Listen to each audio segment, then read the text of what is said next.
कश्मीर के एक वरिष्ठ पत्रकार हैं समीर अरशद खतलानी। उन्होंने डॉक्टर फारूक अब्दुल्ला को लेकर एक लेख लिखा है और उस लेख में वो ये कहते हैं कि अगर कश्मीर के नेताओं की इस डूबती नैया का कोई एक खेवैया हो सकता है तो वो खेवैया डॉक्टर फारूक अब्दुल्ला हैं। समीर अरशद खतलानी ने डॉक्टर फारूक अब्दुल्ला जब नेशनल कॉन्फ्रेंस में आए और आने के बाद जब उन्होंने अपने पिता शेख मोहम्मद अब्दुल्ला को रिप्लेस किया और जम्मू कश्मीर के मुख्यमंत्री बने और मुख्यमंत्री बनने के बाद थोड़ी देर मुख्यमंत्री रहे, फिर उन्हें बदल दिया गया, जीएम शाह मुख्यमंत्री बने, फिर चुनाव हुए, चुनाव के बाद डॉक्टर फारूक अब्दुल्ला दोबारा से जीतकर जम्मू कश्मीर के मुख्यमंत्री हुए। फिर उसके बाद उन्होंने जगमोहन के साथ डॉक्टर फारूक अब्दुल्ला का जो टाकरा हुआ, उस टाकरे के बाद डॉक्टर फारूक अब्दुल्ला ने जम्मू कश्मीर में असेंबली भंग की, सरकार छोड़ दी, इस्तीफा दिया और यहाँ से चले गए। उस सब को के बारे में बात की। फिर 1996 के बारे में बात की कि डॉक्टर फारूक अब्दुल्ला की वापसी हुई। डॉक्टर फारूक अब्दुल्ला ने 1996 के दुश्वार गुजार दौर में जम्मू कश्मीर की बागडोर संभाली और दोबारा से जम्मू कश्मीर में सियासी अमल शुरू हुआ। उसके बाद वो बात करते हैं कि डॉक्टर फारूक अब्दुल्ला किस तरीके से जम्मू कश्मीर की सियासत को समझते हैं, नई दिल्ली के मिजाज को समझते हैं और समझते हैं, इन तमाम चीज़ों को समझते हुए वही बात करते हैं जो उनको लगता है कि ना तो नई दिल्ली के मिजाज को ख़राब करेगी और ना ही जम्मू कश्मीर की सियासत में कोई बड़ा बवाल लाएगी। समीर अरशद खतलानी ने तारीफों के डॉक्टर फारूक अब्दुल्ला के पुल बांधे हैं और बीच में हालांकि उन्होंने ये भी कहा है कि अगर उनका पीछे की तारीख देखी जाए तो तारीख कोई ज़्यादा इतनी इंप्रेसिव नहीं है, लेकिन फिर वो ये भी कहते हैं कि डॉक्टर फारूक अब्दुल्ला सियासतदान इतने बेहतरीन है कि वो समझते हैं कि कहाँ पर क्या बोलना है और कब किस समय किससे क्या बात करनी है। इन तमाम चीज़ों से वाकिफ़ हैं और ये दौर जिस दौर में जम्मू कश्मीर की सियासत में बदलाव आ रहे हैं और बदलाव ये कुछ आ रहे हैं कि नई दिल्ली कोशिश कर रही है कि जम्मू कश्मीर के अंदर जो कश्मीरी सियासतदानों का असर है उस असर को ख़त्म किया जाए और एक नई सियासी लीडरशिप जम्मू कश्मीर में तैयार की जाए। और वो एक और जगह थोड़ा सा हालांकि कन्फ्यूजन डालते हैं, वहाँ वो ये कहते हैं कि मुसलमानों के पास जो इक़्तिदार जम्मू कश्मीर में रहा है उस इक़्तिदार को लेकर भी वो ये कह रहे हैं कि उसको लेकर भी नई दिल्ली में एक सोच बन गई है कि अब इस इक़्तिदार को हमेशा हमेशा के लिए ख़त्म करना है और यहाँ एक नया मिजाज तैयार करना है। उसके बाद वो बात करते हैं, अपने आखिर में वो यही कहते हैं कि डॉक्टर फारूक अब्दुल्ला ही हैं जो जम्मू कश्मीर की सियासी नैया के खेवैया हो सकते हैं। हैरानगी इस बात पर है कि समीर अरशद खतलानी जब ये तारीफ़ डॉक्टर फारूक अब्दुल्ला की करते हैं, पत्रकार के नाते आप किसी की भी तारीफ़ कर सकते हैं, उसमें कोई गलत बात नहीं है, लेकिन डॉक्टर फारूक अब्दुल्ला को लेकर यह कहना कि वही इस डूबती नैया के खेवैया हैं, इस बात की ओर इशारा करता है कि मिजाज में बदलाव आने लगा है।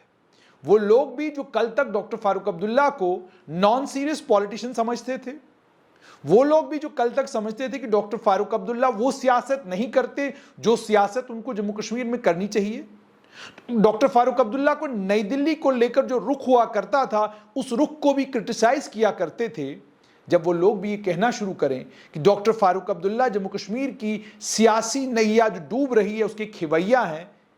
इस और इशारा करता है कि बहुत कुछ आहिस्ता आहिस्ता बदलने लगा है और ये जो बदलाव होने लगा है इसी बदलाव का नतीजा है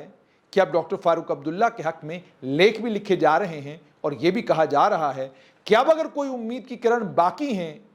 जो वापस सियासत को वहीं लाकर खड़ा कर सकते हैं जहां से सियासत पलटी 5 अगस्त 2019 को, तो वो डॉक्टर फारूक अब्दुल्ला हैं। अब बोझ डॉक्टर फारूक अब्दुल्ला के कांधों के ऊपर उम्मीदों का बहुत ज़्यादा है और उस वक्त ये बोझ डॉक्टर फारूक अब्दुल्ला के कांधों के ऊपर है जिस वक्त डॉक्टर फारूक अब्दुल्ला के पास अगर कॉन्स्टिट्यूएंसी के नाम पर कुछ है तो 30 से 32 कॉन्स्टिट्यूएंसियां कश्मीर घाटी की हैं जहां पर नेशनल कॉन्फ्रेंस का ज़बरदस्त असर है।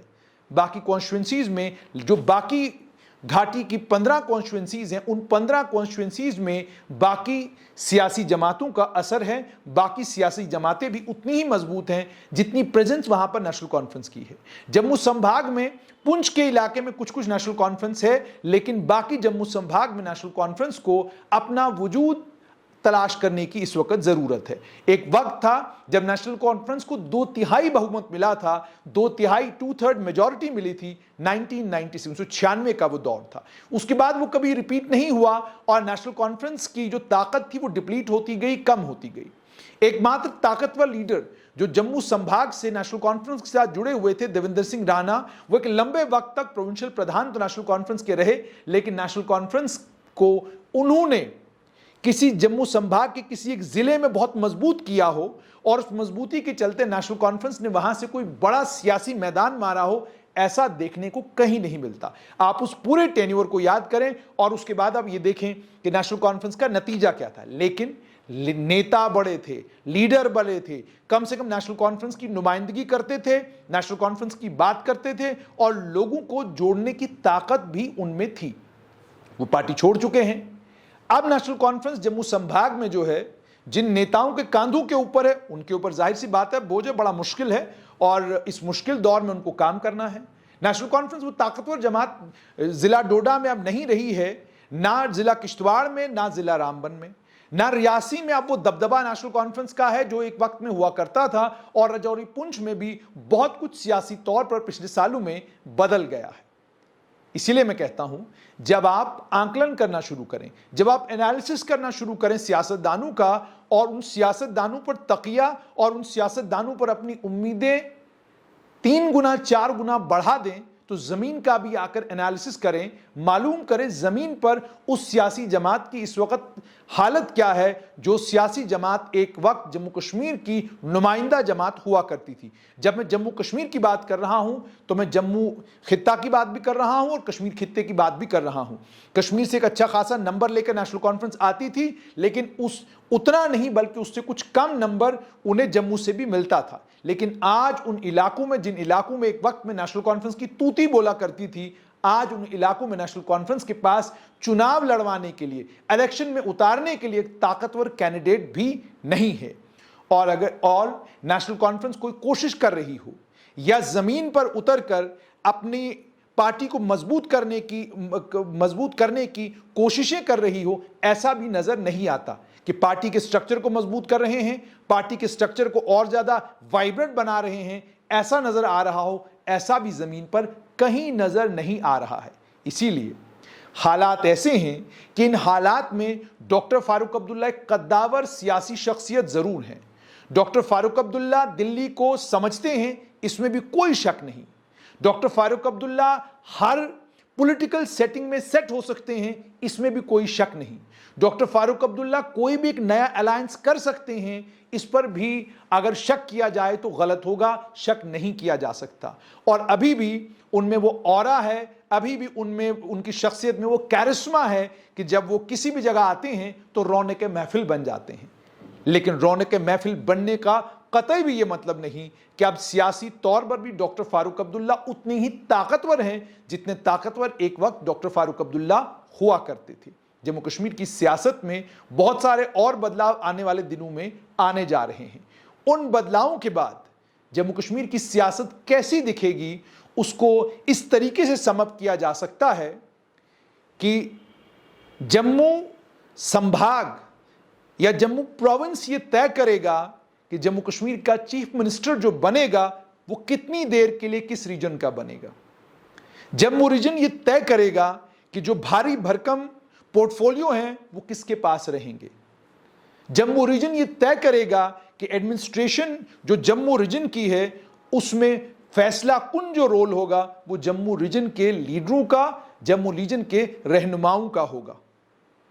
ये जम्मू कश्मीर की एक नई सियासत है और इस नई सियासत में बड़े सियासी फैसले जब भी लिए जाएंगे उसमें जम्मू से पूछे बगैर कोई सियासी फैसला होगा, इसकी संभावना, इसकी पॉसिबिलिटी लगभग ना के बराबर है। मगर क्या जम्मू के पास वो क़यादत होगी, वो लीडरशिप होगी जो इस बात को अंडरस्टैंड करे कि उनकी रिस्पॉन्सिबिलिटी अब इस नए सियासी मिजाज में 3 गुना 4 गुना बढ़ गई है। इसलिए अब अगर लेख लिखने हैं तो आंकलन या एनालिसिस अगर अब आपको करना है तो एनालिसिस ज़रूर करिए, मगर एनालिसिस करते वक्त इस बात का ख्याल, इन नई पॉलिटिकल रियलिटीज़ का, इन नई सियासी सच्चाइयों का ख्याल रखिए और अपने देखने का चश्मा भी बदलिए। चीज़ों को आप कश्मीर जम्मू करके देखना बंद कर दीजिए। नई जो सियासी हकीकतें पैदा हो गई हैं, उन नई सियासी हकीकतों में अब चीज़ों को आप उस तरीके से देखिए जिस तरीके से वो ज़मीन पर नज़र आ रही हैं।